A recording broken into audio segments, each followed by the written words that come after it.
and it was good to have a friend that close who was just as weird as I was, as awkward as I was, into the same things that I was. I mean, you really couldn't have asked for a better friend, especially at that time of your life.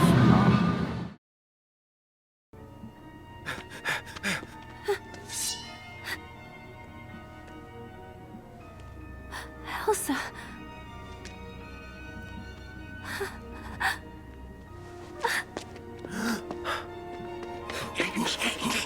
Elsa, Anna. No!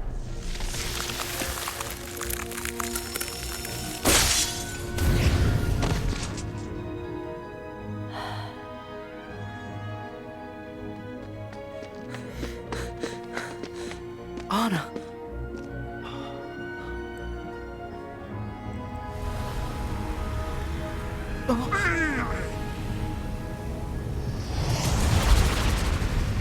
What?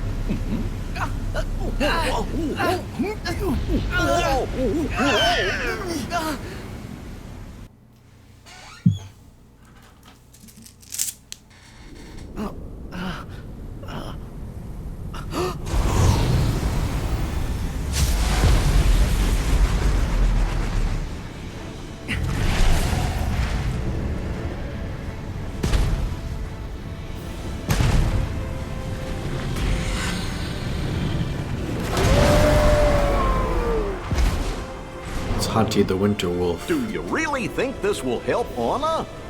I don't know. But we better try something. Let's get it!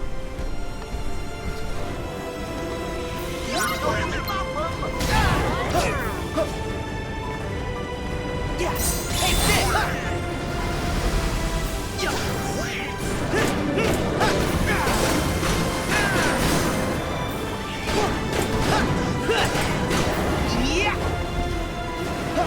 Back at you!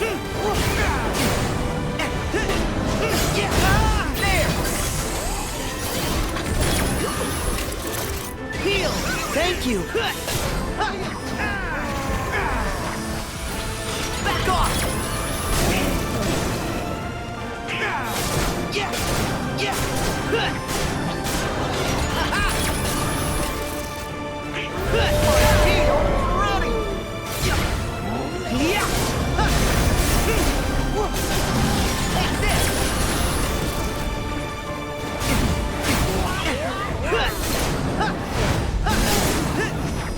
Here we go!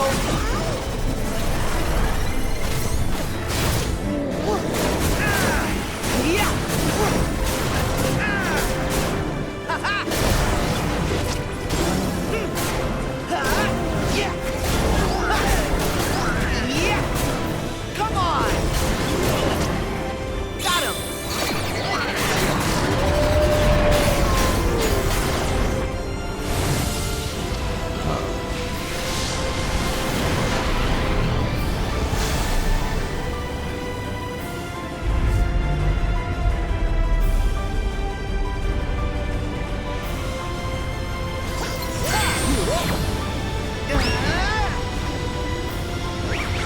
Go get him! Oh! Heal!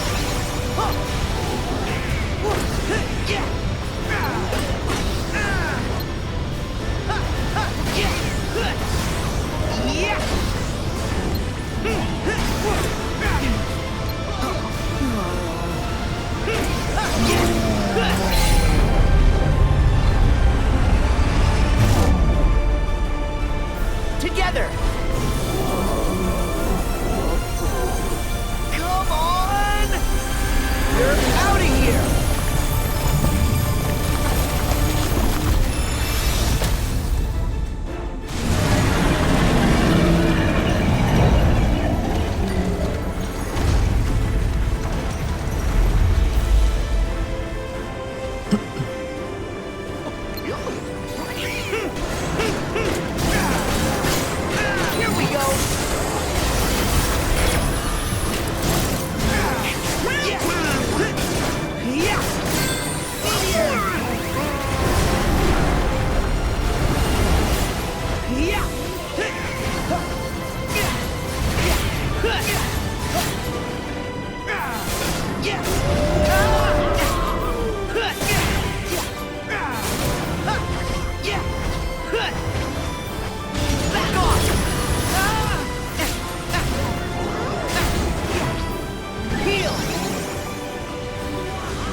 I'm having a hell of a time targeting the one I want to target. Good God.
What?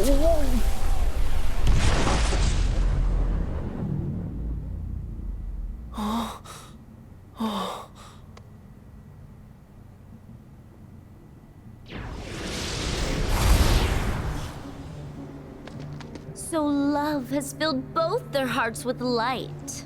Larxene! 2 in 1 world. Definitely didn't see that coming. First Marluxia, now you! What is this all about? Oh, I see. So you bumped into Marluxia. Then why am I explaining this again? I told you before. The new 7 hearts. If you mess up and don't find your 7 guardians of light, we're gonna need another group to fall back on. Leave innocent people out of it! Oh, look at this tough guy, such a big boy now. Well, maybe you should do your job and find the other guardians of light. Killed you once. Please, like you found your 13. The king said you're 1 seeker of darkness short. Beat her to death in a no, castle. we're set.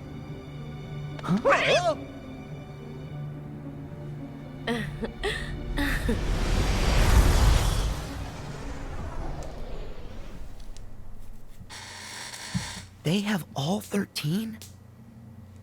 Then, if we don't find our 7, they'll go after Elsa and Anna.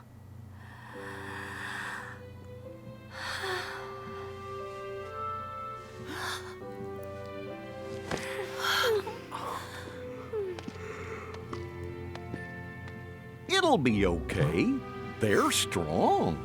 And now, it's our turn. You're right.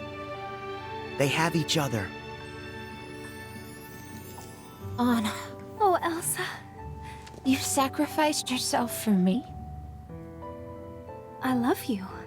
An act of true love will thaw frozen heart. Love will thaw. Love. Elsa? Of course. Love.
Ooh. It's a pretty cool looking keyblade.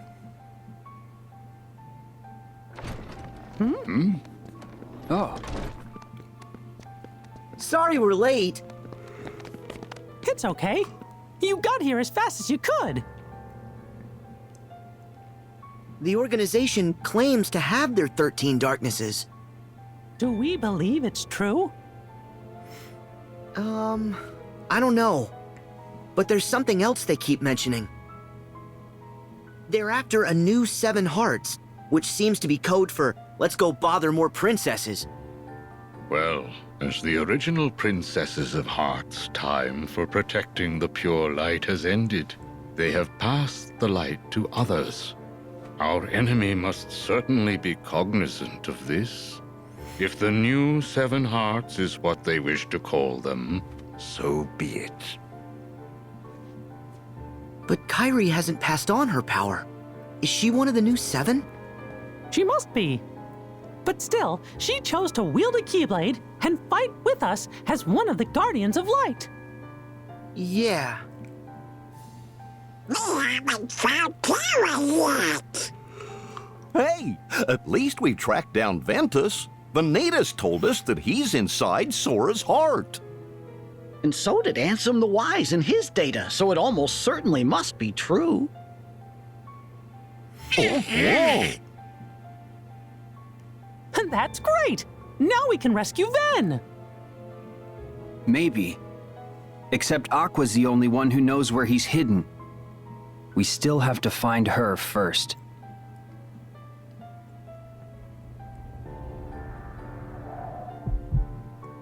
I'll go.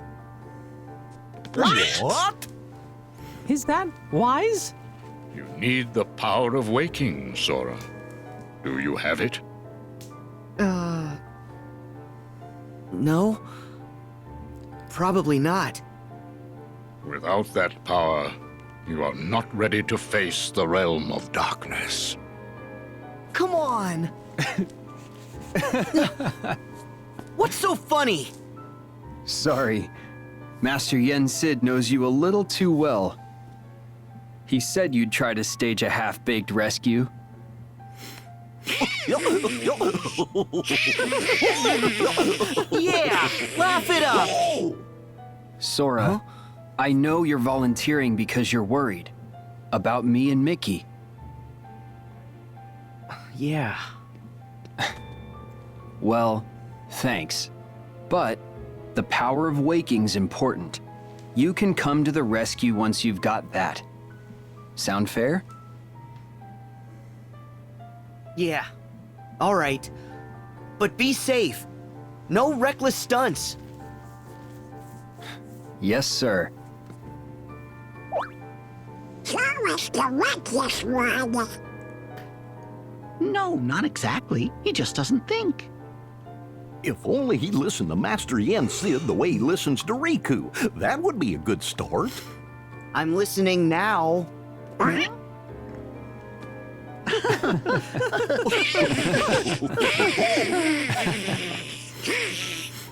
Very good. Sora will continue his journey to build his powers, while Mickey and Riku will focus on the search for Aqua. Yes, sir. Ooh. So why are you back? Nice way to greet your old partner in crime. So, why do you think the old geezer took us back?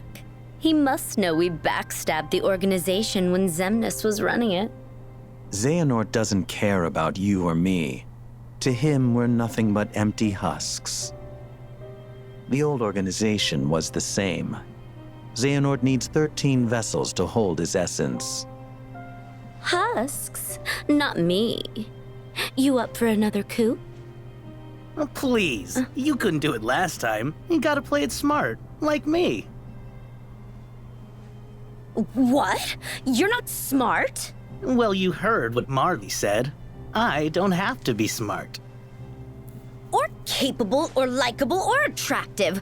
A cereal bowl would make a better vessel. Whoa now, you are way out of line. I am extremely imposing, when I want to be, which is admittedly almost never. Why haven't you gone to any worlds? Are you slacking? Course not, I got benched. Huh? Cyax brought Vexen on board. They must be planning to use replicas. Those wind-up toys? Oh no. The replicas are way more real than you remember.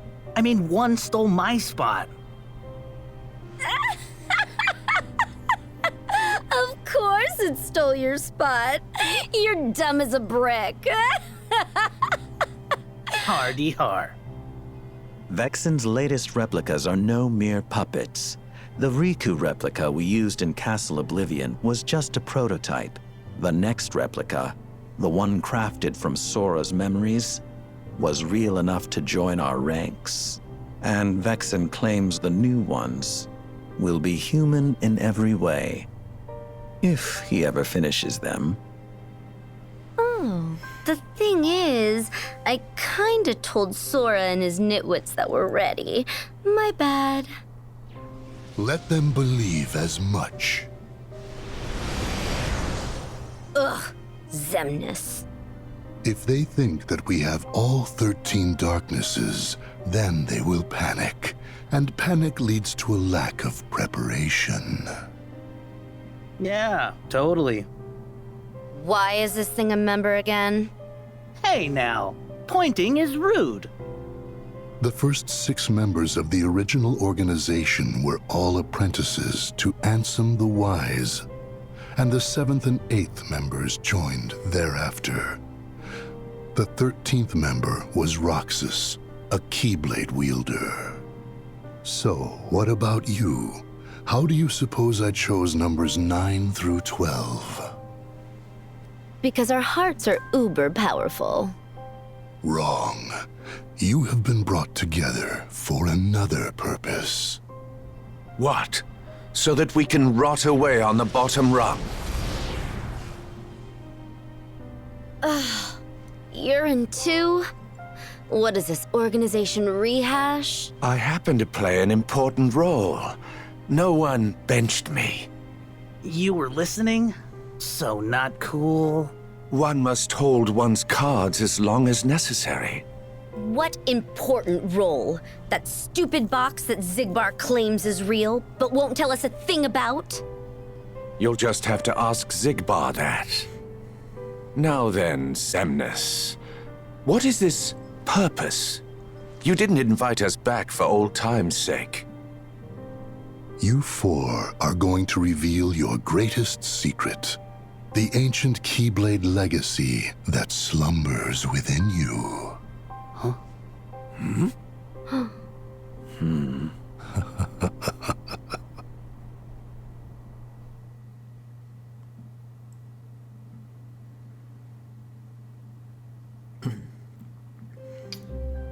Well, that's pretty interesting. Hey, Sora! You got more worlds to visit!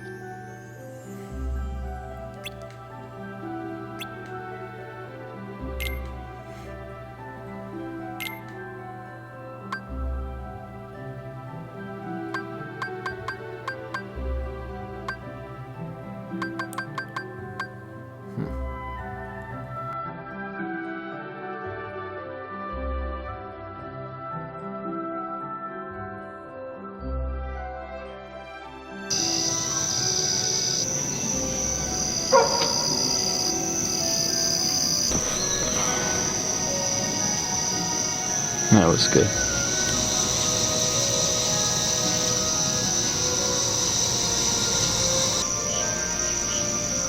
You see it?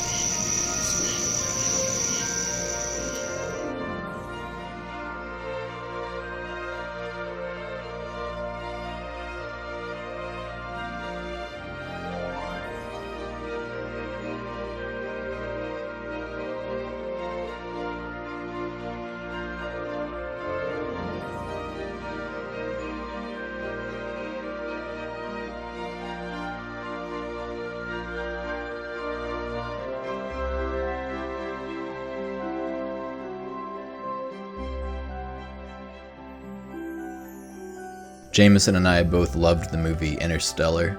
I watched it 3 times in theaters, 1 in IMAX, and then I got it from Redbox to show to my dad before I came to Korea.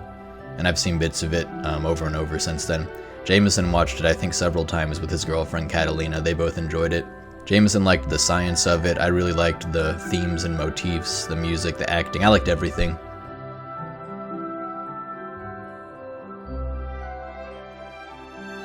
I realize that's a pretty random thing to jump into this video with. The music playing is Kingdom Hearts 3 space music. Interstellar's a space movie. I really like this song. I think it's beautiful. I think Jamison would have liked it. It's Gummy Ship focused, I guess, kind of. I have memories of Jamison playing the Gummy Ship segments of Kingdom Hearts 1. And I don't know when else I was going to talk about Interstellar in this video series. It's such a small little detail. For anyone who's been paying attention, there's obviously been a pretty big gap between the last video and this one. Something like getting close to 2 months here. I was waiting on something that I thought would enhance this video. It would have, but it did not end up happening. And it's getting close to Jamison's birthday, and I'm not waiting anymore. I'm gonna jump back in.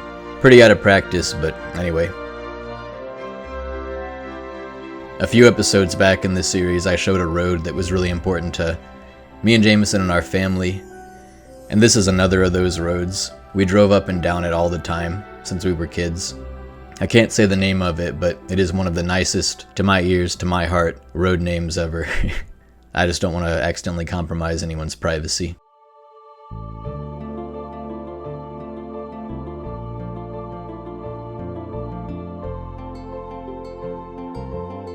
Here's another song Jamison really liked when he was young, around 9 or 10. It's originally from Chrono, but Jamison and I first heard it from an RPG Maker 2000 game. Incomplete, it was a demo that we downloaded called Legacy of Fafnir. It was the overworld theme from that game. He and I both liked it a lot. He really liked it. He played it a lot. I remember our friends Elisa and Travis came over one time and Jamison brought him into the computer room and then went into the file folders of the game, found the MIDI of this song and started playing it, and then he turned around and just kind of started nodding his head to the music like he was a little uncertain of whether or not they were going to like it. It was like showing them something they might not be into, but he wanted to kind of play it off as just, this is good music that we should chill to.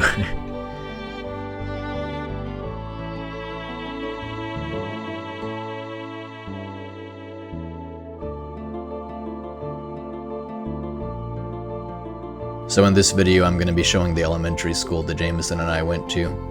Over here on the right is XL Grocery. I guess it's called XL Market now.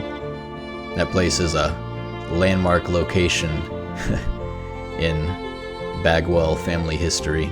Whenever I would be sick, like throwing up as a little kid, my mom would go there, my dad would go there, they'd bring me home some sherbet and like Sprite to settle the stomach, and sherbet because it's not dairy, and I guess sherbet's okay to eat when you're sick like that. So that was kind of a silver lining of being sick, as a way that our parents showed love. I mean, aside from just, obviously they have to take care of their kids, but that is its own kind of precious memory. A lot of this stuff hasn't really changed. At the elementary school we went to, our mom's a speech and language pathologist, helps kids who have issues speaking, whether it's stuttering or something else. I actually stuttered a lot when I was a little kid. Luckily, my mom was a speech therapist, so I would practice in front of a mirror. I'd practice my R's and just practice speaking. We called it hard talking. Let's say I'm trying to talk and somebody interrupted me, which happened a lot. I would start stuttering, I'd snag on my words, and my mom helped me smooth that out.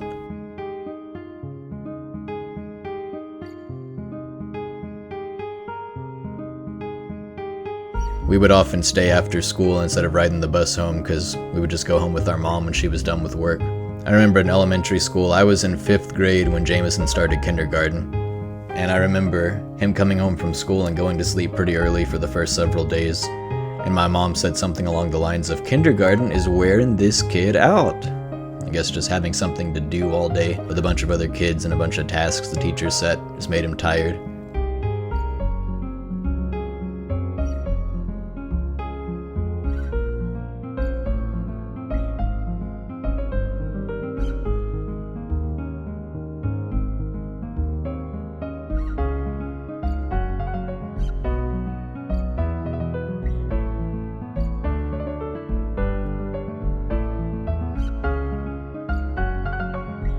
I remember getting pretty annoyed with Jamison a lot, seeing him in elementary school, because I felt like every time I saw him there, he'd be crying. Anytime he had to get his photo taken with his class or something, he would start crying, he'd feel awkward, and then my mom would have to come and he'd have to go to my mom, and that would just make me mad.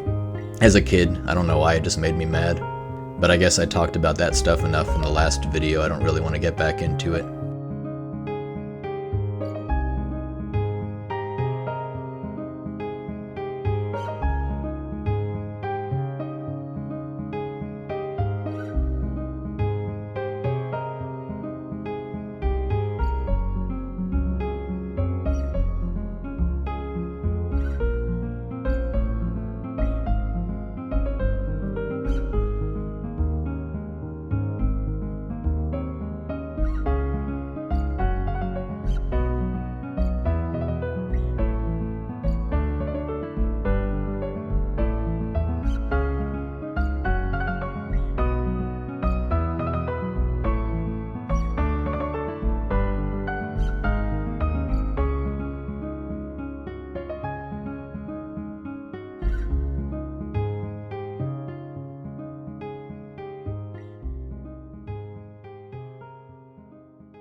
This is surreal.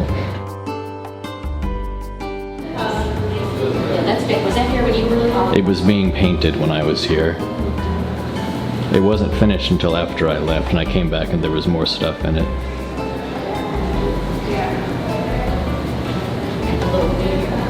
The little theater. Oh man, the little theater. How long has it been since you've been here? I don't know, quite a while.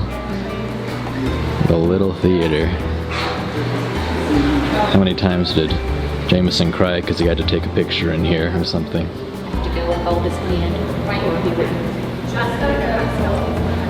We had the kids up top for some like the musicals and stuff. Like there'd be like the 5th graders would be on the stage and the 4th graders would be up there singing. I'm going to introduce you to Stacy. She's in. Oh, she's probably an RTO. No, I don't think she does RTO.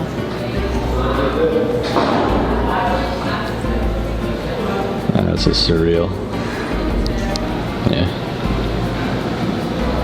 There's the music room still? Music room? Yeah. Yep. Let's see. Let's make sure. Well, she's doing RTO, so you can probably get it. It's different now. It is different? I mean, it's just arranged a little differently. Hello. Here, come here and see George. I mean, well, George. Hold on.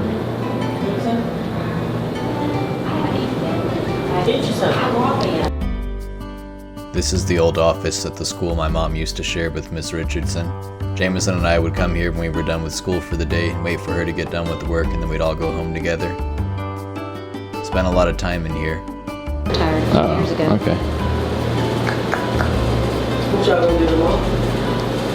These little like areas where we'd line up for the bathrooms are significant because we, you know, it's just after music or PE or lunch or whatever.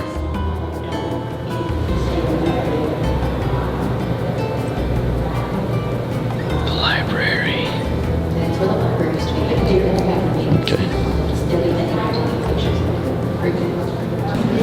Last year they had all kinds of rocks that the children that were painted and stuff.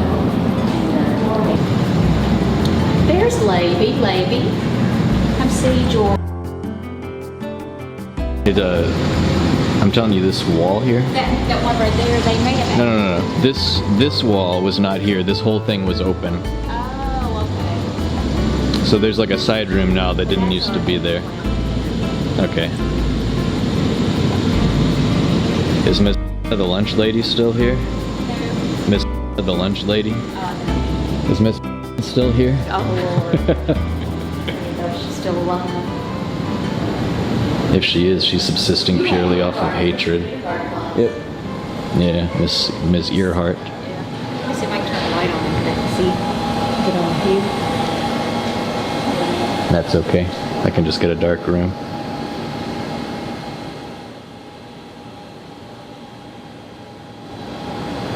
So this is, you can show your kids this is where you were in kindergarten. Did you remember that you had kindergarten? Oh yeah, I know.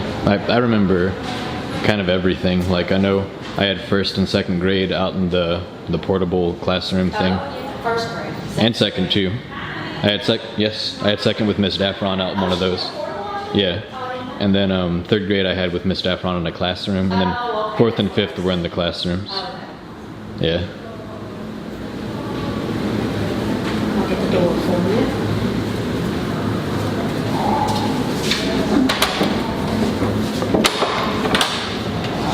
Oh man. Oh, it feels good in here. Cool. Floors are the same. Yeah. There's someone in the office over there. He's gonna be weirded out. That's one of the PE teachers. Is he gonna be weirded out? Well, he's not looking at that.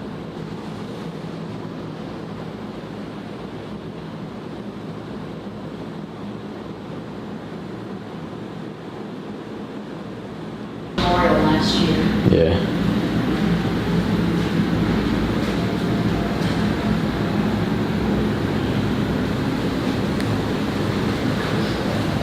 Can I pull the fire alarm? I never did it when I was a kid. Is it okay now? Will they like kind of give me a pass on that one? Yeah.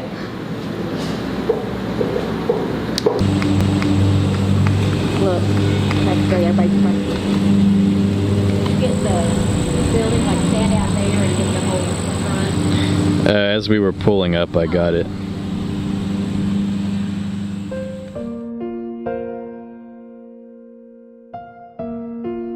It's raining here in Korea where I'm recording this voiceover later. I don't know how audible it's gonna be, but I'd like to keep it in. I like the sound of rain. This playground is the setting of one of the stories I told in a previous video, where some kids were insulting me and one of them started kicking me. I kicked him back and then ran away and left Jamison. So a lot of things came together for this video. Today is November 10th, 2019. It's Jamison's birthday. He would have been 27. So I wanted to release an episode on his birthday, and it just so happened that in the footage I was working through at that time, because I'm going chronologically here, got to the part where we visit my aunt's grave.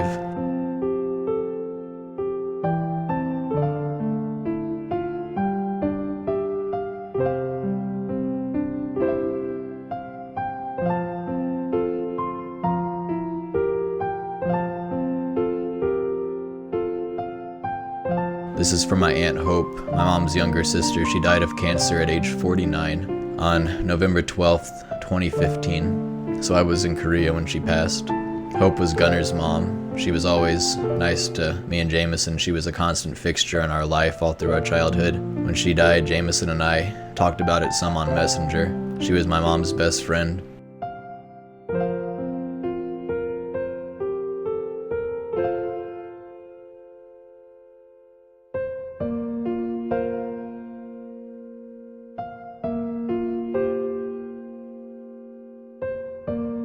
Here you see Ronnie and Hope on the gravestone. Ronnie was her husband. He's remarried now and I'm happy for him. That's what we gotta do, is move on and enjoy the life we have. And that's what I think Hope would want. But he's gonna be buried by her when he dies.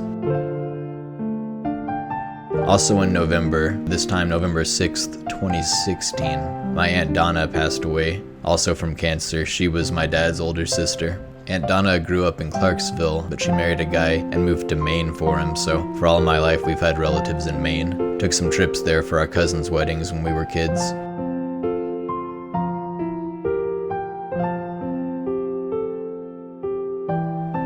Happy birthday, Jamison.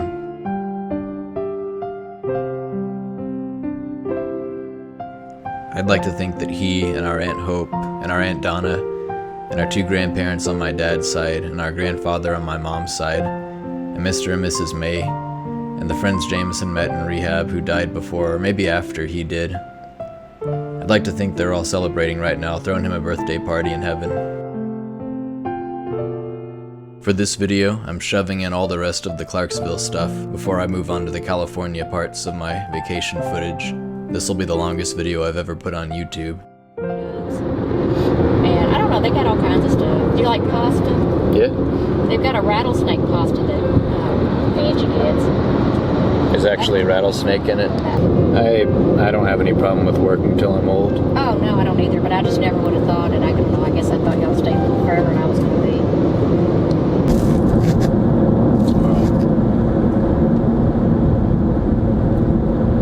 There's people there.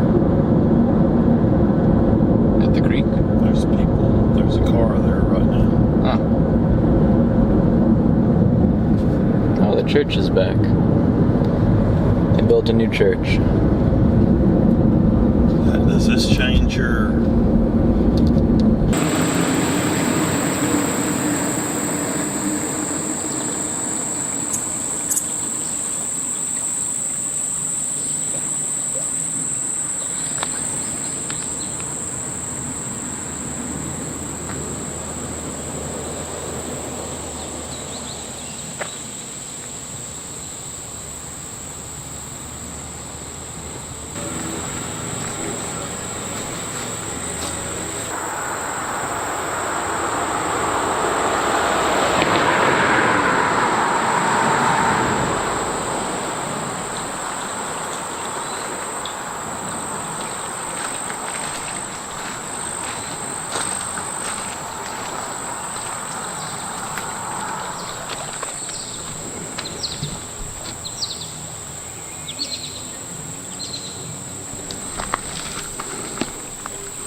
This creek is near a church that my mom and I used to walk past. Jamison and I would go with her on her exercise walking out of the neighborhood sometimes.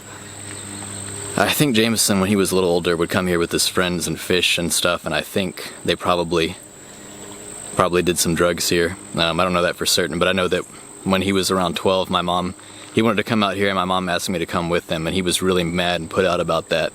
Because he was like, Jordan's skinny and weak, he wouldn't be able to protect me even if something did happen, so why does he have to come? And my mom was like, don't argue, Jordan's going. And he was complaining the whole way up as I was walking up the neighborhood with him.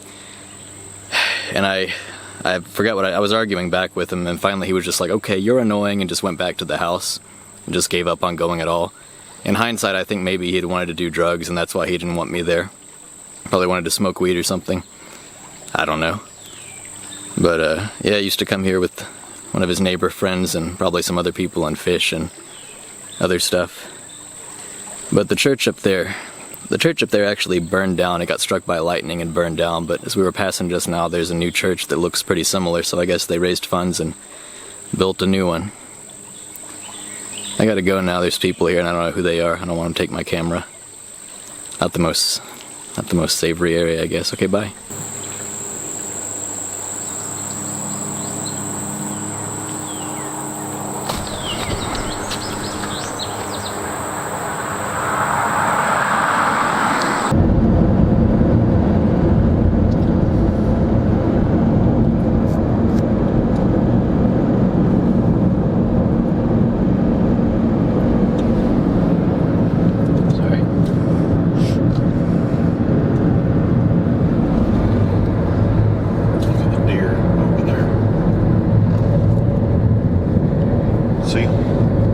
Yeah.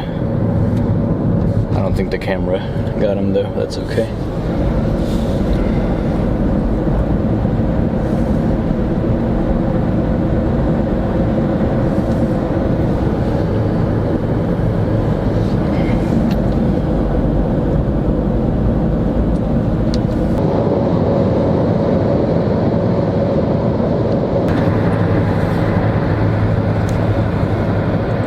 You know, well, he had emphysema, and he would carry oxygen around with him a lot, and it was getting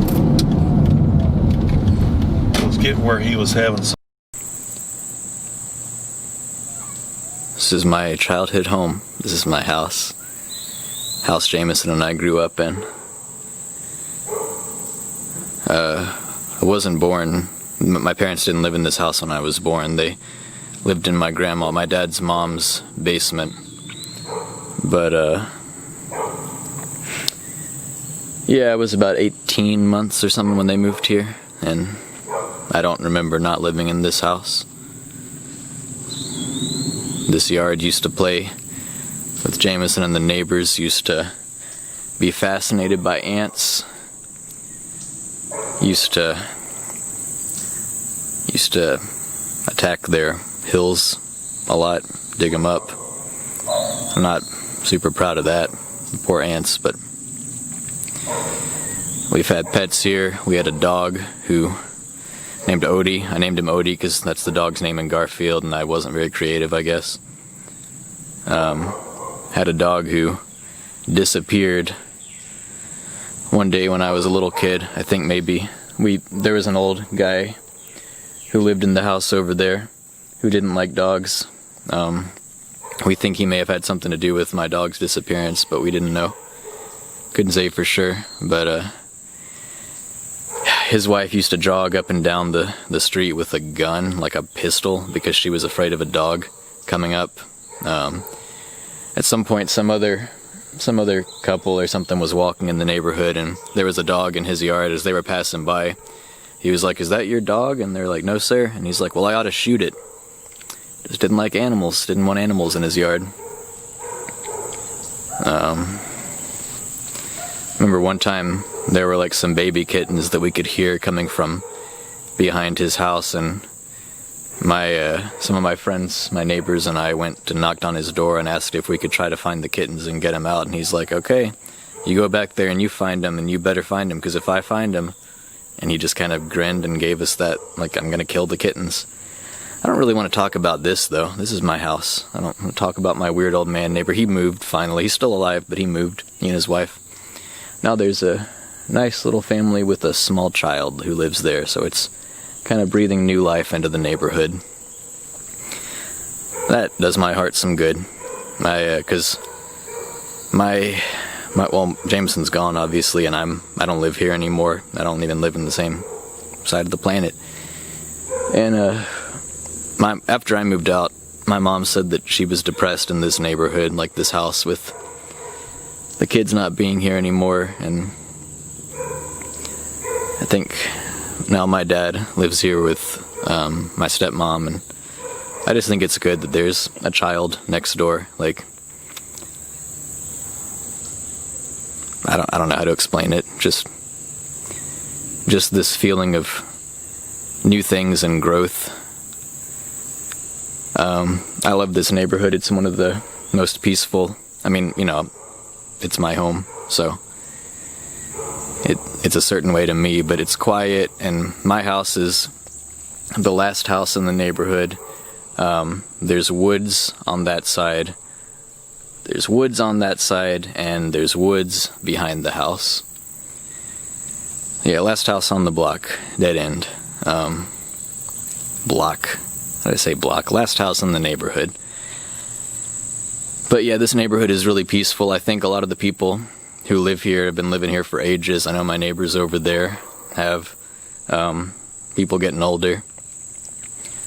And yeah, why would you really want to leave if you're settled in here, unless you, I guess, get too old to take care of the house you have here, or have some other reason to move. I guess there's been some younger couples who lived here for a while and then moved, which makes sense, but I'm just rambling. What am I even talking about?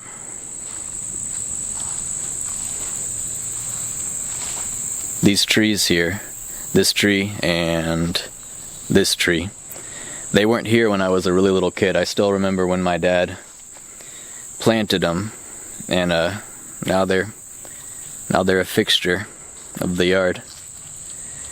We almost moved from this house once. We had a house lined up in Milan, Tennessee, and we had this house actually appeared on TV on like whatever channel like lists the real estate, and yeah, it's kind of surreal seeing my own home listed for sale with the 2 trees in the yard. And I think I remember thinking, like, whoever moves into this house won't know that those 2 trees are still fairly recent. Whoever moves in here next won't. There's my kitty cat. There's Ozzy in the background. Yeah, we almost moved, but anyway, we didn't. My dad lived in Milan for a while. My mom and Jamison and I stayed here because he got a new job out there, so the plan was to gradually move us out there, but he ended up coming back because it was just a stressful time in his life, and I guess he didn't like the job as much out there, and I think the crime rate was worse there. But, well, hey there, Miss Awesome Kitty Cat. What you doing? Here's Miss Awesome Kitty Cat.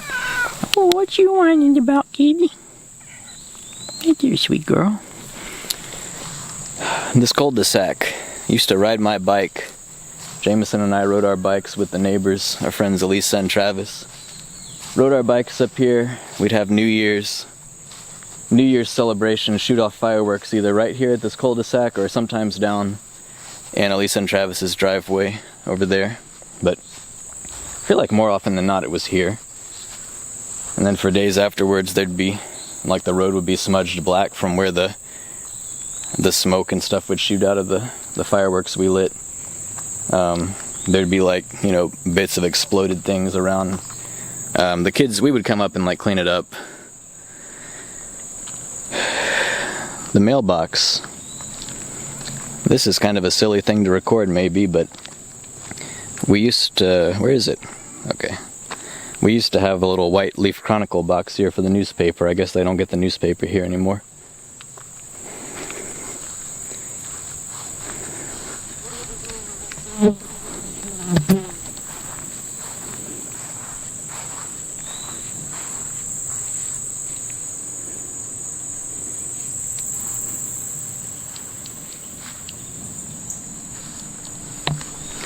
This video I'm recording now it's like the most obvious possible video I could have recorded coming back to my home, but I almost didn't do it. Like I recorded plenty of footage of the yard, but I didn't actually record myself talking very much.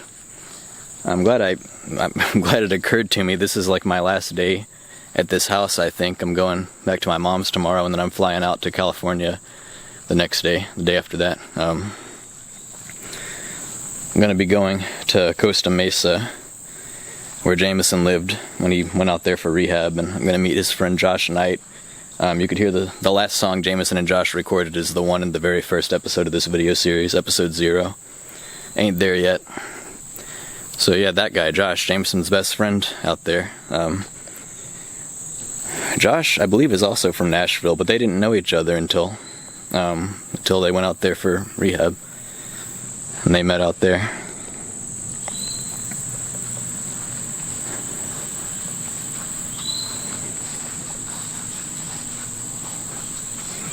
It's the campfire we had the other night. It's like some corn. Ozzy's following me. Ozzy, you want to be in the video? One of the times when I was either in Seattle or Korea, I forget which, Jamison was visiting home. Oh, Ozzy's the most skittish cat. Like all these years, and she still, if I make a sudden movement to pet her, she thinks I'm gonna kill her. Like today's the day. Today's the day he finally takes my life. Anyway, yeah, Jamison was visiting here, and I was probably in Seattle, and Jamison said that he texted me and was like, I'm petting Ozzy. She is a good cat. We got Ozzy and Floyd at the same time. We had a cat named Gracie, sweetest little gray cat. And she got FIP, feline infectious peritinosis or whatever. I think I've talked about this before, but it's a rare thing that not many cats get it, but if a cat does get it, they're gonna die pretty much. And yeah, we put her to sleep after a while because she was suffering, but I say maybe 6 weeks after that, we got Floyd and Ozzy from Sam and his family. I'm actually going to feature some music from Sam later, or I might already have by this point. I don't know what order I'm going to put this in my videos, but some song Sam wrote for Jamison. But anyway, I got Floyd and Ozzy, and then, well, after that, we got another cat, gray cat named Missy, who followed my mom and Jamison home when they were walking once, and we had 3 cats for a while. Floyd and Ozzy were brother and sister. Floyd disappeared one summer, never saw him again. I can't remember if I've talked about the weird experience I had regarding Floyd in this series. I need to. But yeah, and then later on, my dad accidentally ran over Missy. She ran out in front of his truck when he was pulling into the driveway, and he didn't see her. And so now we just have Ozzy. Ozzy is so scared of everything. She's gonna live a long time, probably.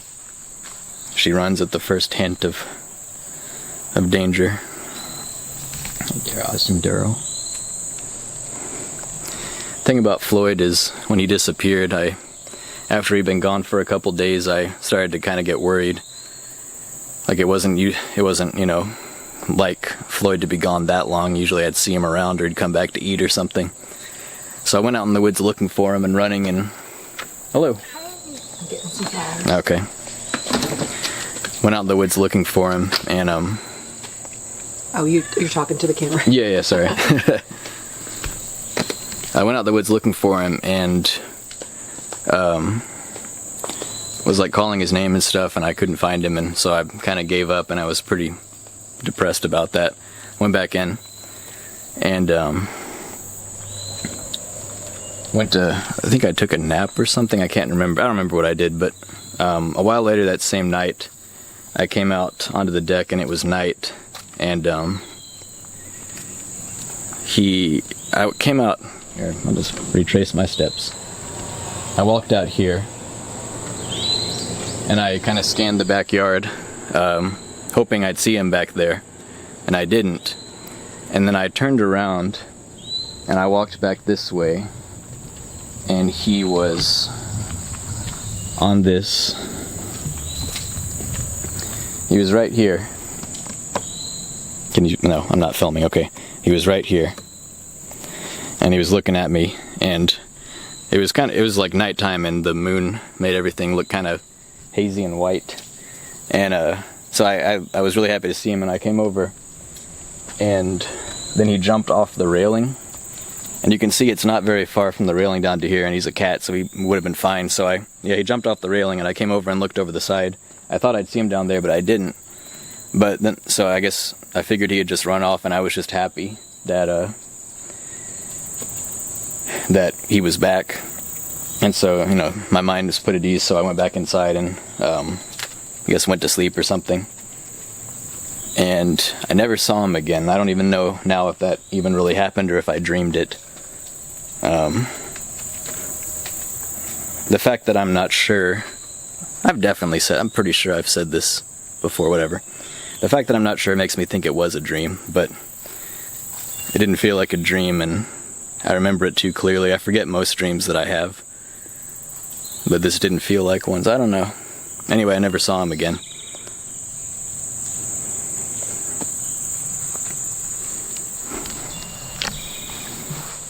We always called this doing the kitty thing, and the cats would stretch out on the ground and flail around like that.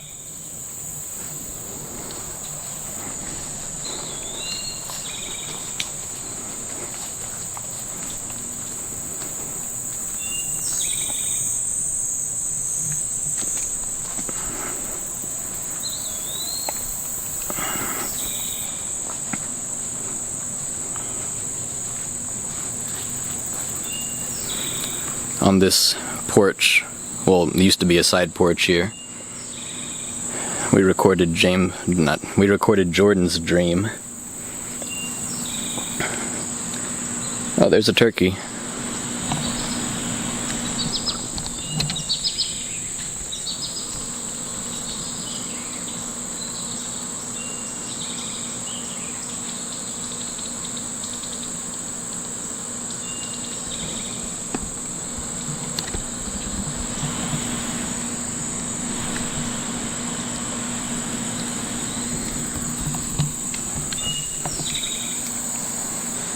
When I started, I have another YouTube channel, Loof Popstar, Low of Popstar, whatever, and I guess when I made that back in the day, unless you like uploaded your own like picture, like your profile picture, I guess, for YouTube, unless you uploaded one yourself, it just took a random frame from one of your videos and made that your profile picture.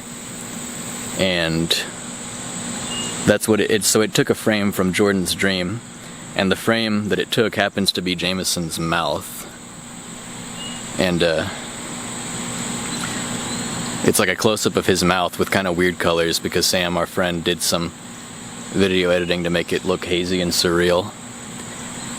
But anyway, I've kept that as the icon, and I went ahead and took that and made sure that I used that for my Jordan Bagwell YouTube account icon as well. So yeah, if you ever wondered what that is, it's a close-up of Jamison's mouth.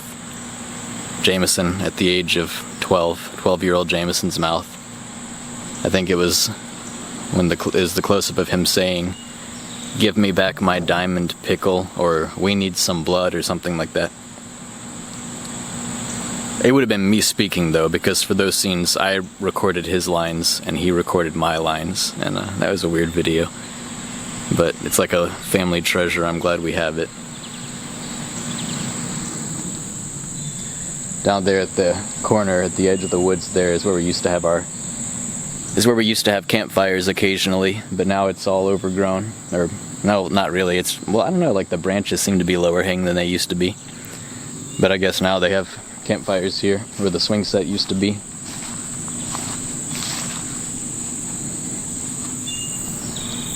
I think I've already said a lot of this stuff, but I don't know, it's good to have options. I kind of like this better. Oh, hello. What's going on? I turned off the display. Okay. The button is in the display button that shuffles between the different, like what I see when I'm recording is in kind of a, in my opinion, nonsensical location. Like I keep accidentally pressing it based on where my hand grips when I'm recording. Maybe they assume everyone's going to be using a tripod. I left my tripod on a bus like 3 days after I bought it, and I think I've lost that tripod. But otherwise, this camera's fantastic.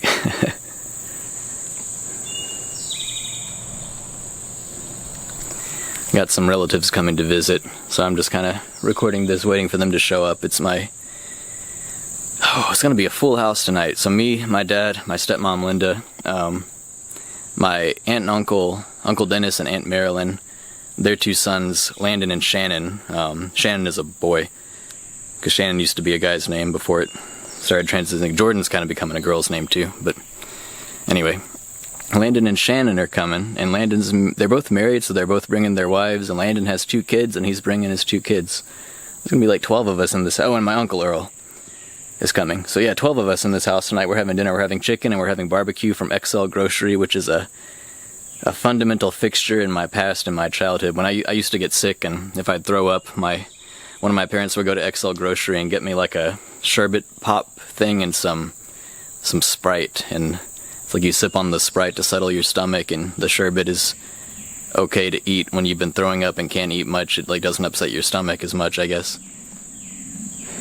And XL Grocery sells barbecue down on Highway 12. So they'd always go to XL Grocery, and anyway, yeah, we got chicken from some place called Smokin' Chicken, and we got barbecue from XL Grocery, and my dad made homemade ice cream, which I didn't know about until the car ride back from getting the meat. My dad's homemade ice cream is really good, and they're just pulling out all the stops for this dinner. I haven't seen my cousin Landon since like 2013.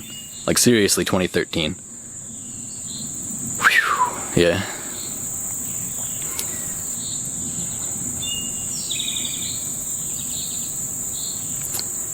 This was a ramble. 19 minutes and 34 seconds on this recording now, but whatever.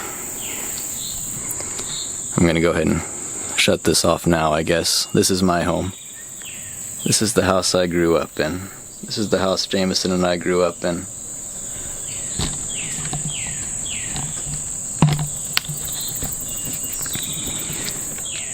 That window is the window of the bedroom we shared. This window is the window of the bedroom I had when I was older, when Jamison stayed there alone. Okay, goodbye.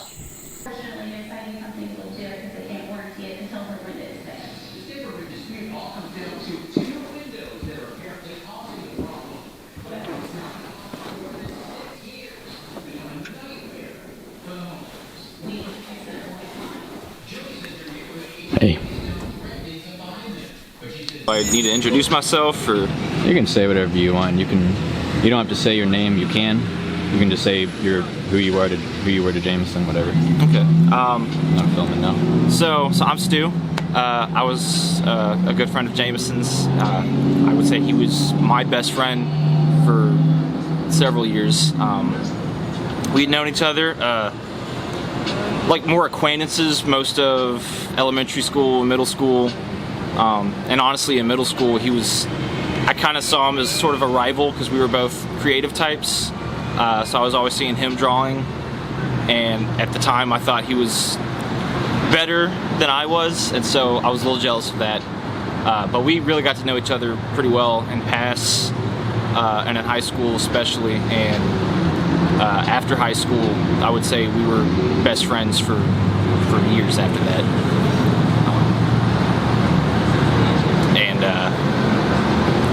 I don't know. I've had a lot of friends that I've been able to say are best friends or super close friends, but just in terms of, I don't know, just in terms of being someone that felt like a kindred spirit, you know, because like I said, we were both creative, and he was always someone to kind of motivate me and inspire me to draw and stuff.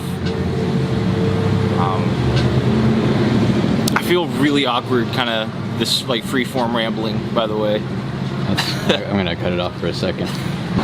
Alrighty. So I don't know if he had ever. Did he ever tell you about the rock quarry in Clarksville? I saw your excellent photos from that. That's one of my favorite photos of him that you took. Thank you. That was like pretty much our stomping grounds. Pretty much starting around senior year, and then all the time for years after that, we were always going to hang out at the rock quarry.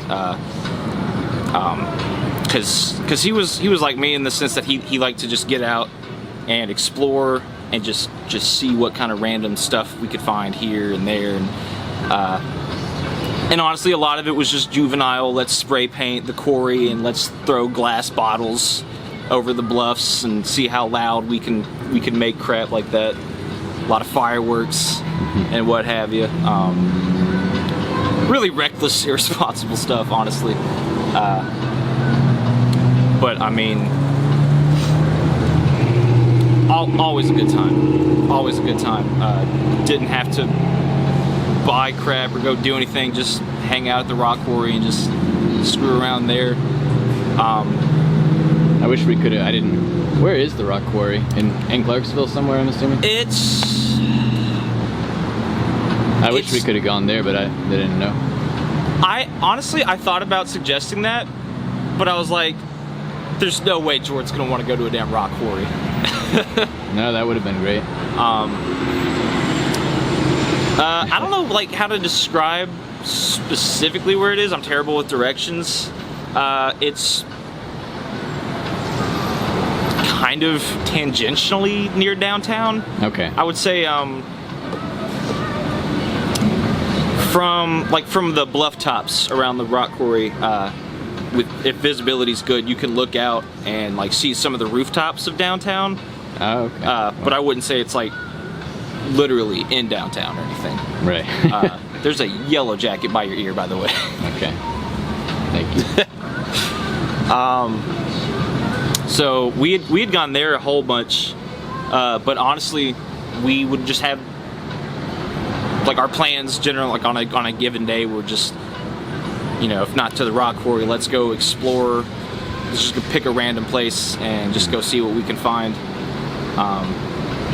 So I mean, we were always going to Rotary Park, Queens Bluff, Billy Dunlop, Port Royal.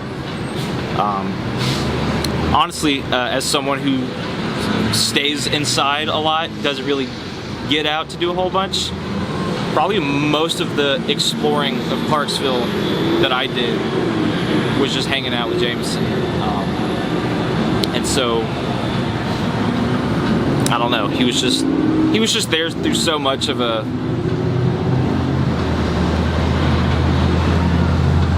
I don't even know the word, just a formative, important part of like my young adulthood, you know.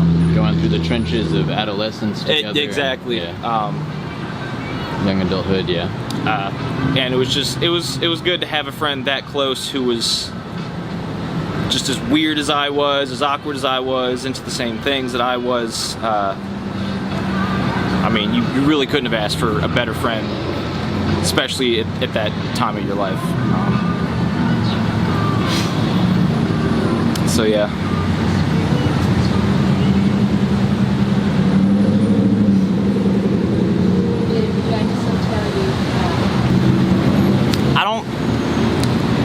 We had talked about it, like I wouldn't say there was a single this thing happened or what have you that, you know, got him into that stuff. I think the sad truth of it was just the same as with so many other people. It's so easy to get a hold of.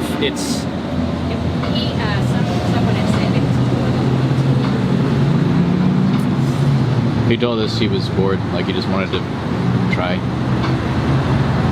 I had never got any kind of, like, I know some people do it as a form of escapism to cope with depression, and I mean, I don't know, just the sense that I got was he just got into it for the same reason so many other people do, which is this is fun and I'm young and I'm not really thinking about, you know, what it could do. And then, you know,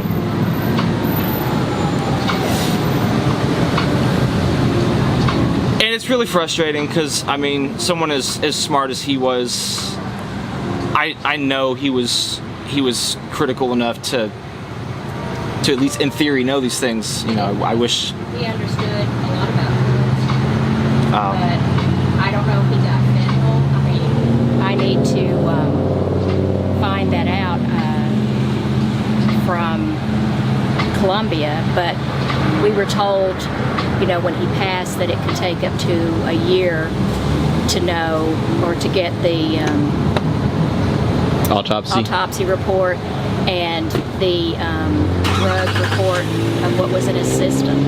So I don't know if it was I don't know if it was fentanyl that was added to the drug that he got, or if he had not taken something in quite a while and it was too much for his system. If he'd been had not taken something in so long that his system couldn't handle what he did take. I don't know. So that's something I do need to try to find out. We've waited a long time and I just really want to know. Yeah, if it's been that long, that's kind of unbelievable. I had I spoke to him a few times between having last seen him and when he had passed, and I don't think I'm the only one, but I really kind of got the impression that he had cleaned up, that he was, and I was like so freaking happy for him, because it's like, hell yeah, my friend's in Colombia doing what he likes to be doing, and then as it kept coming as it did, it's such a shock. I know he moved to a part of the city that wasn't the greatest, so I don't know if the temptation was just too much or what. I know he was a little stressed before I had talked to him. We had messaged, and I know he was a little bit stressed, but you know, I told him he was actually, we were going to fly out there and visit him, and then he was going to fly back, hopefully with us, and then go back to California. And so he was a little stressed about getting back to California and being able to, I think, afford to live there until he started working, which he was going to get his old job back. But I was like, Jamison, I'll help you in any way. I mean, he knew that he had me, that I would help him. So that couldn't have been I would like to think that he wouldn't have been too stressed about that, knowing that I would do whatever to help him. But I think he had some stresses there, you know, he had to change jobs and had to move. So I don't know if that just stressed him and he felt like he needed something to help relieve the stress. I don't know. And there's so many people that have overdosed with fentanyl in their systems that's why I wonder if that was what did it. That's as much as it infuriates me to even say it, like, when it comes to something like fentanyl, so often it is just it's just mixed in with whatever, or people don't even know what they're taking. I don't know. And there was just so much about his life I actually didn't really know about the last couple months that he was living in Colombia, because we hadn't really spoken a lot. It was just kind of off and on, every now and then catching up on Messenger or something. Well, I truly thought, I don't know if I'm just naive, but I truly thought that he was good and everything. And I don't know the suffering that an addict goes through, and I was naive, and I didn't understand it. I wish I had understood it more, because that's something he was always going to have to deal with and think about. with drug addiction, I think you always have a pull toward it. And I think I just didn't appreciate how difficult that was for him. And I was just so naive, like, oh, he's gone to rehab, and he did do great. He did extremely well. But then you get away from the meetings and all that, and then I think it just was too much for him. And I know somebody, I don't remember who it was, told me that Jamison said it was like just a dark cloud always following him. And that just breaks my heart.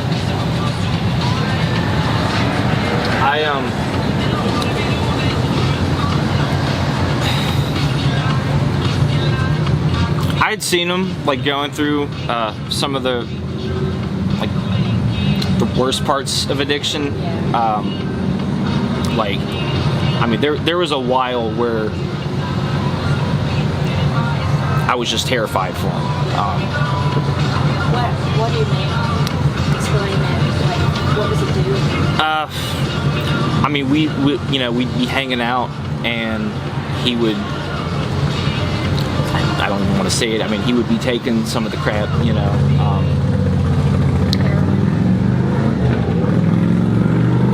or something like it, one of those related, I don't know, like it does kind of change someone, like when they're on it, it's so much harder to have a conversation with them, to get along with them, So was he more angry or agitated when he was on it and talking to you? When he was on it, it was kind of the opposite of that. It was more of like he was just way too sedated, and I never thought of him as like the most liveliest or like crazy exuberant person. Like Jordan said earlier, he was kind of robotic sometimes, but it was like a different kind of chill when he was on it. It was like just really kind of. It was like put him in the refrigerator. Yeah, it was just really calm, flat. Did he talk about how? Did he talk about it with you, like the downside of the drugs? He had talked about what going through withdrawals was like, because we had never talked about it, me and him, openly. Until he had gone to rehab. When you're young and it's someone so close to you, it's really hard to just approach him openly about that. When he was in rehab, he had broached the topic about it, and he was opening up about it, and that's what really opened my eyes to the kind of struggle that he had been going through.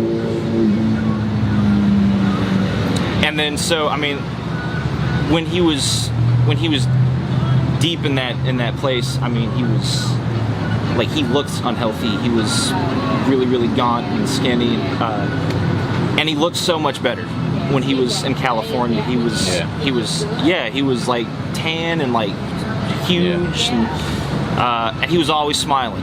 And every photo I saw him in, he was having fun doing this, having fun doing that. So. He liked hiking, and he got to do a lot of that. Yeah, he was really enjoying it. The outdoors, he loved the ocean. Yeah. And he did. He looked really good. He had put on some weight. So just looked good. I wouldn't even say you were naive to think that he had been better, because it really seemed for all the world like he was. And he was his best friend. Yeah. And I think he was. I think he was like actually really doing fine for like 3 years, but I think he was in a really dangerous part of Bogota, and I think there were just too many temptations around him, and I think he just caved at some point. And I still like, I know he relapsed, but like it's not a complete, what happened, but like that 3 years was a success as far as I'm concerned. He had 3.5, 4, whatever happy years, so I'm proud of him for that. Me too. And that's just the one of the worst things about it is that just it being available, just finding out that, oh, crap's available, it could make it so much harder for people, even people who have gone clean. So I'm gonna, real quick. I'm recording. I'm in America, I'm on the interstate, I'm in a car. And look who's behind me. It's me, Bobbio.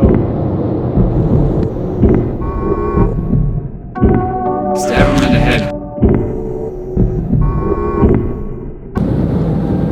Just got a text back. Yeah, I know.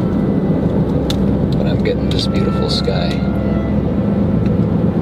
Roll that beautiful game footage. Everybody's at the El Rancho Grande. Look at that. Not insanely polluted sky. I know. So what does the sky over there look like? I can't remember. Do you actually see smog? Oh, yeah. Have you been breathing better since you've been here? Oh, yeah. That's what Jordan said. There'll be a fairly clear day where the sky's like actually blue. Oh my goodness. But, you know. Do people wear those masks very much? Yes. Yeah. Why don't y'all use one? I don't know. I should. If you had asthma, you probably would. Because I ain't a sissy. Just kidding. Our friend Heather is from Colorado, and she's been sick like pretty much nonstop since I've known her. Colorado is beautiful. Yeah, well, she has asthma. Lovely air. Oh. So she.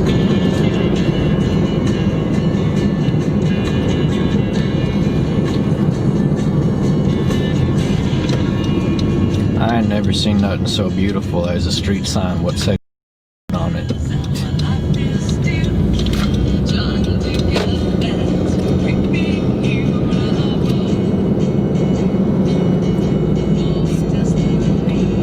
They've built a whole bunch of houses through here since you. Well, you may have seen them last year, I guess. I seen them houses sometimes. Seen them? I seen them party houses. Yeah, there's some party houses. See? So like this one is new, that one is new, and there's another one right on the other side, I think. Is that it? Yes, it is. What song is this? Rays of Light. And I think Carrie Beth's mom and dad live there. Or, well, they switch around, or I don't know who lives there actually now. Well, she may actually, no, I think she actually lives in their dad, mom's house. I think Anna Murray lives in maybe this house now, the stone house. And maybe the brother lives back there. Why do you be switching them houses when you play a musical house? They be cray.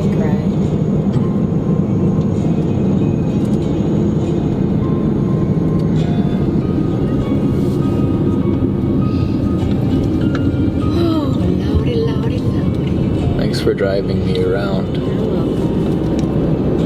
Yes, thank you. I wouldn't do it for anybody else but you, Jorban. Nobody else but you. Nobody else but you. It's just our luck. Hey, you need to take a picture or video of Miss Patty's house, because that's where Jamison. Yeah, I thought about that. I thought about actually getting in touch with her and being like, can I come to your house? But then I thought it'd be kind of weird, so I didn't. Yeah. She's like sad face reacted to a couple of things I've shared on Facebook, or like I think she heart reacted to my video playlist, but whatever. I mean, like, you know, I'm sure she thought it was sad and all that. I know what you're saying. It's just kind of weird. I get you.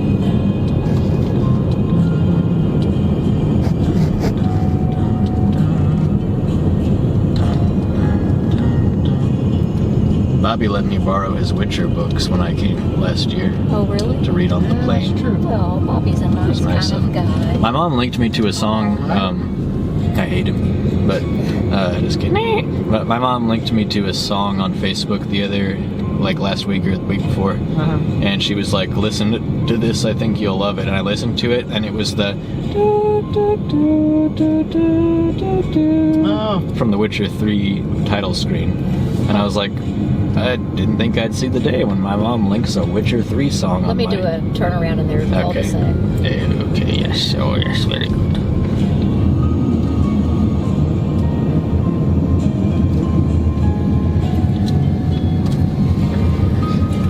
Mr. What's his face? I think he retired too. Yeah, Vernon. That wasn't always the title screen for that. Was it not? No. Was it? Is it only with Blood and Wine added? Yep. Oh, what was the title screen before? It was just like, I believe it was him kneeling down at that place where, like, the opening cinematic. Oh, but did it have the same music? No, it had different music, I believe. Did it have Life is a Highway? By Rascal Flatts. Yeah. All night long. Okay. Jamison used to mow that yard. I believe it was just that Oh, that makes sense. I think so. Oh, the do-do-do-do song? Yeah, the do-do-do-do song. Oh, wow. It's actually a beautiful song.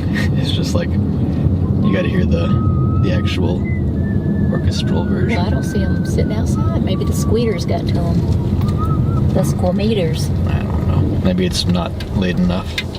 No, all the trees around, and you think, well, surely that's enough trees, right? Well, they're cutting them down and they're taking the habitat of animals. It really bugs me. I just think, build up, don't build out. Right. People are, I mean, there's still a lot of land that hasn't been developed, but it's like in Alaska or somewhere. Speaking of, I'd like to go to Alaska. Me too. I'd like to take an Alaskan cruise, Jordan. That's what we should do sometime together. I would love to go to Ireland. Oh, me too. That's on my bucket list. Now, Carla's been to Ireland. She would be a good person to go with us. I speak the language really well. Yeah. Yeah. Maybe Bobby would want to go to Ireland. Yeah. There are not many places that I wouldn't want to go to. Bobby, have you gone on to any other countries since you've been in Korea? Unfortunately not. Oh. Are you going to try to go? No, look at that. Sky I want to go somewhere before I decide I'm go to Japan. Jordan, Yeah. listen to me. We need to do Japan sometime. You two should go to Japan. I've been to Japan. I do want to go back because I want to go to Sapporo. I want to go to Tokyo again, but not even really for Tokyo. I just like to see that that nice couple that owns the cafe again. Because they were really nice to me and Nina. Now, Japan would be expensive to live in, right? If you get paid enough, I guess it's all right. That's everywhere. So, if you got on in the as a professor at a, I don't know, would you be a professor at a college there if you got in Korea? Me? Yeah. Yeah. So did you say your pay would double? No, I don't think my pay would double. Oh, okay. It would go Just up. yeah. My vacation time would double. Oh, yeah. No, it would more than double. My vacation time. Oh, yeah. Yeah, instead of 2 weeks, it's 2 months. You would work just 8 months out of the year. Yep. Dang. And every 5 years you get like a year That free is while you're crazy. still getting and paid. you get paid. That is crazy. That's pretty cool. That is. If you want, I can get out of when we drop you off, I can get out of the car, and by way of apology for making your mom wait, I can offer her maybe one pair of my boxers. Well, you might want to offer her two. I'm not going to give her the whole pack. Ask her if she wants it. You can text her right now. She might get a kick out of it. Well, I'm just going to tell her I had nothing to do with it. Oh, I know. It was my idea. No, but it's all right. Well, I was the one who suggested you guys go up to see the Buddha statue when she was visiting. Yeah, that's true. So it was thanks to me that she saw that. So. Oh, she came to visit you. Cool. Yeah, That's nice. both of them did. Did she enjoy the statue? Oh, yeah. Oh, good. I went to see that too when I came up. That was pretty cool, wasn't it? Ooh, he didn't just put his lights on. But you weren't there when I went. He was there, but he was. You didn't know. I didn't know Bobby really know super each well. other. I met Bobby his first day in Korea, but we didn't really know each other that well. Oh, gotcha. I just said bad stuff I should to him. probably go this way. Because it'd be closer, I think.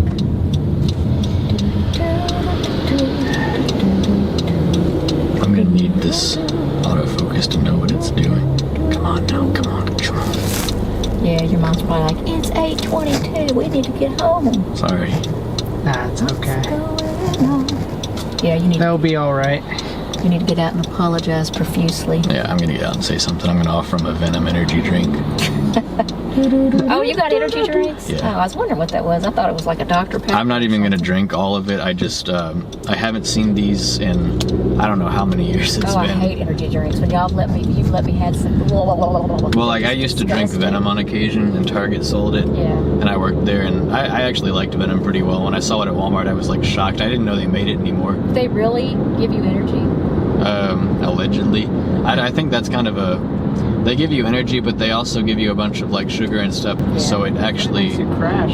Yeah, it just kind of makes me tired. Yeah. It doesn't even really make me energetic at all. Like, it makes me kind of, like, fluttery for a few minutes in, like, an uncomfortable way. But that's if you drink it too fast. When I was in college, when I was young, we would take... What's that stuff you take? Right, it was a pill, but we would take it, stay up and study for tests. And I couldn't even study because it made me just a jittery mess.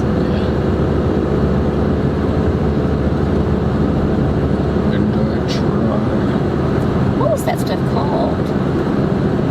Adderall? No, it was over the counter. It was just a big caffeine pill you took, and we'd take it to stay up and study. Where did you go to college, Bobby? Trevecca.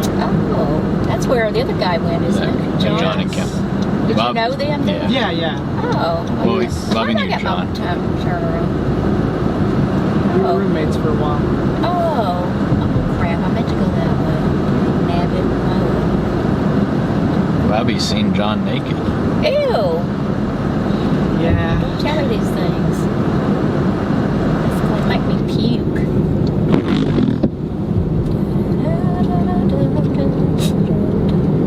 You should text John and be like, the thought of you naked makes Jordan's mom want to puke.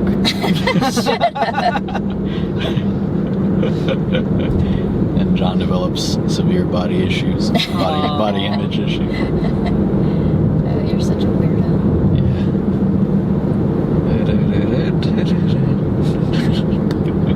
What's wrong with you, Jordan? Lots of things. He's a moron. But he's my little moron. I got low IQ. I am very smart.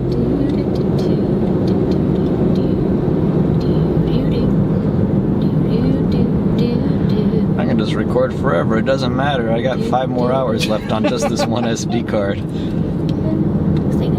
I can just record myself counting on my fingers. You gotta record every moment of life. Something crazy might happen. Then I gotta edit it and upload it to YouTube. See, like that's where I got your Spider-Man cake one year. Weren't you the one that wanted a Spider-Man cake? Yeah, I thought you got it from like Kroger or something. Oh, girl, I had it made special, just for you. Is this the way I want to go? No. I think it is. Okay. Uh-oh. No, it ain't. I think we just ended up. Realistic and complete view of the world and the crew. And having to survive all this time by herself, she has learned to play smart and also dirty if necessary. Together with her calm and collected manner and her, for me personally, hilarious introduced as an antagonist, we got to know of Robin's dark and mysterious side. Basically the result of her tragic past. Her character only begins to